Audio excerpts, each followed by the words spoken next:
Well, good day and welcome to the Marin Fire History Group. And this July, we're going to talk a little bit about the impact of fireworks and the impact of those fireworks on firefighting and fires in Marin County in our history. And my co-host today is retired Fire Chief Bill Lellis. And Bill, we've talked about, how fireworks have impacted Marin County and how we started back in the olden days. And why don't you welcome, and why don't you start it off with a little bit about the history of some devastating fires here in the county. Okay. Thank you, Chief. Beginning the 28th of this month in June till July the 6th, you can buy safe and sane fireworks for display in your home or in the street in front of your house. But the fireworks go way back to, archaeologists believe it goes back to 200 BC. The Chinese are the ones given credit for the invention of what we now call black powder, which turned to be the main ingredients to fireworks. But fireworks, and both of us being in the fire service, are very demanding. These next couple of weeks, the fire service in California will be brought to their test. And there will be times where there won't be enough apparatus on initial response because of the amount of fire incidents that are going to be caused from fireworks. Mm-hmm. So in Marin County, the first recorded devastating fire caused by fireworks was the Almonte Hotel in Sausalito in 1893, which was caused by celebration of fireworks. And it just about burnt about a third of the town of Sausalito down.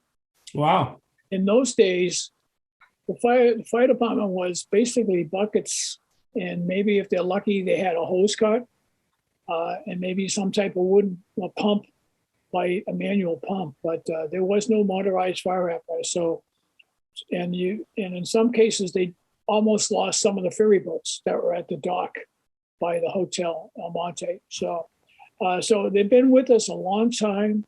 The fire chiefs in the county have been trying to control them. One of the biggest political issues that happened in Marin County is probably in the late 60s, early 70s, the fire chiefs recommended to the Board of Supervisors and all the council and board of directors of the districts and stuff that we do not allow any form of fireworks, either safe and sane or what was called dangerous fireworks. Mm-hmm. And they passed that. So for decades now in Marin County, you cannot buy safe and sane or dangerous fireworks, absolutely not. But the problem with safe and sane is that, as we said, from June 28th to July 6th, they can be sold. And a lot of the civic groups that sell safe and sane fireworks, it's probably 50, 80% of their annual budget, such as the Boy Scouts, the VFW, the Lions, those kinds of associations. Make a lot of money for their programs throughout the year. So sure. You can't buy them in Marin County, but all you have to do is drive up to Sonoma. You can buy them there. You can come over to Contra Costa and buy them over here in certain cities. So they're still available.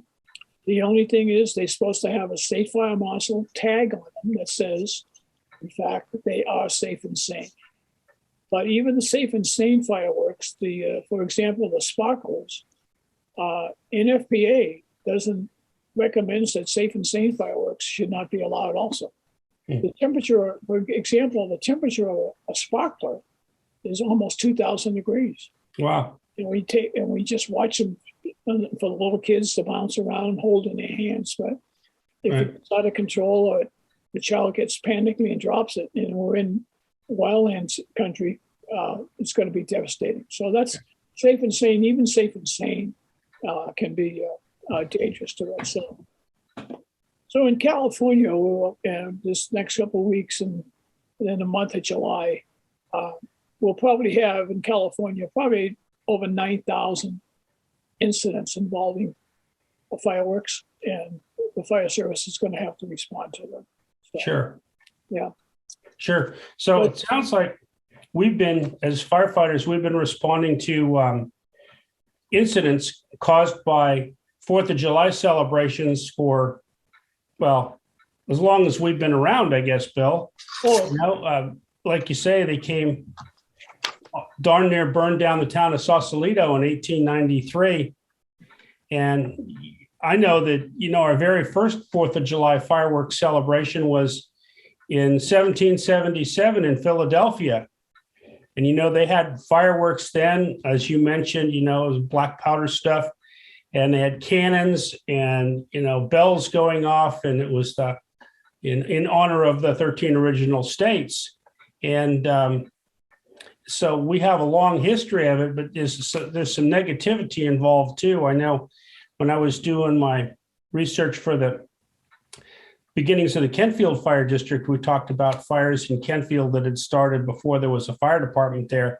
Kind of like you mentioned with Sausalito, in 1893, there's a few volunteers and maybe some buckets and maybe a hose cart. You're absolutely right. But on the night of the 4th of July in 1905, a fire was reported at a saloon in Kentfield. Fireworks caused, probably landed on the roof, Roman candle or sparkler or something. And San Francisco Call newspaper reported impromptu fire department consisting of residents, visitors, etc., and using buckets and tubs along with a garden hose to extinguish that fire. And the cause of the fire, like I said, it was the 4th of July, the night of the 4th of July. And they were shooting fireworks off.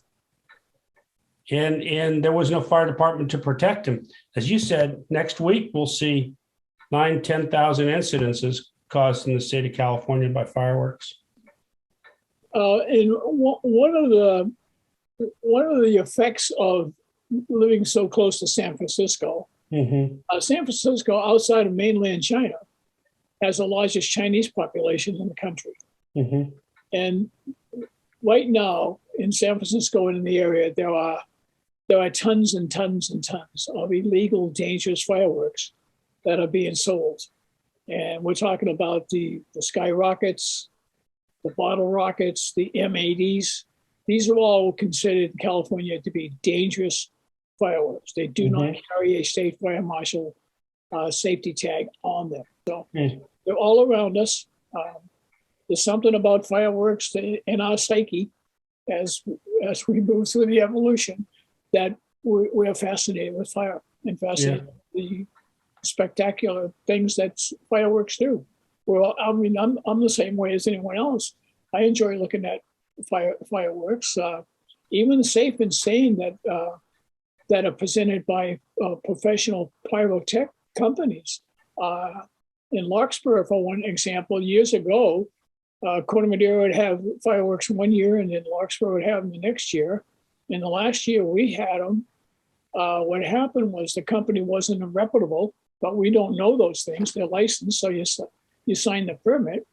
The day after the fireworks down in Piper Park, a couple of young kids ran down on their bikes, gathered up the residue of the little pods that still had some black powder in them and lit them off.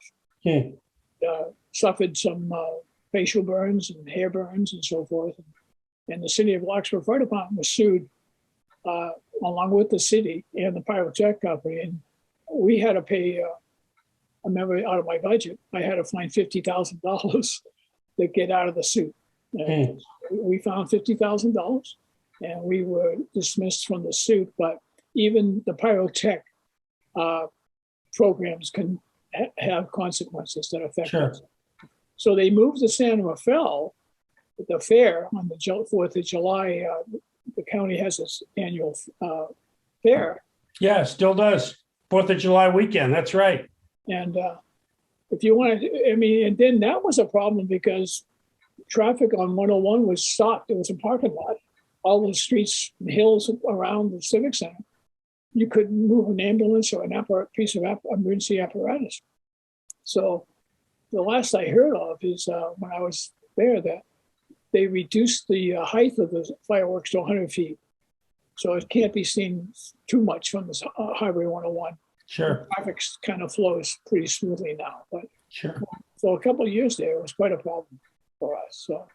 So fireworks are nice to look at, but so the fire service and the general public, the little kids that are fascinated by it, and the parents buy it because when they were kids, they had it, and they say, "Well, when I was a kid, I had fireworks, so I think my kids should have fireworks." Hmm. I understand that, being a father, and Hmm. understanding it, I do, but there are consequences. And There are, by here in Marin County, even safe and sane, you cannot purchase. So, there are. yeah. Well, yeah, and I think that goes back to the 1930s here in Marin, when some of the fire chiefs just started to say, "Hey, this is more dangerous than we anticipated," and they started to put ordinances in place in Marin. Yeah. So that was, back in the 30s, I think, Bill. Yeah, it was. Matter of fact, I recall reading an article in San Rafael, probably right after the Sausalito incident, where the San Rafael Board of Commissioners also prohibited fireworks. Hmm. That was probably from the fire, or maybe they experienced, I'm sure San Rafael, being the largest city in the county at the time, probably was experiencing a lot of fireworks activity. So Sure, and you lose some homes and some people get hurt, and there's impetus to move forward and put an ordinance in place to prohibit that. And one of the real bad effects of illegal fireworks is what it does to your animals. Dogs, cats don't seem to be bothered, but dogs absolutely go almost insane. Yeah, Fireworks are going, their hearing is so sensitive that it, even in the neighborhood, not in front of the house, but even in the neighborhood, causes a great bit of anguish with an animal. sure, So, sure. Well, I think we touched on the history of fireworks from 1777 to present, and we'd like to thank everybody for tuning in and listening to Paul and Bill and chat a little bit about fireworks in Marin County and how things have evolved, since the early days. And like I say, we had a couple of tragic fires in Sausalito and throughout the county. So today they're banned, and we'll see what this next weekend brings. Well, thanks for joining me today, Bill. It was always good to catch up. okay, thank you. And of course, for the 4th of July, be safe.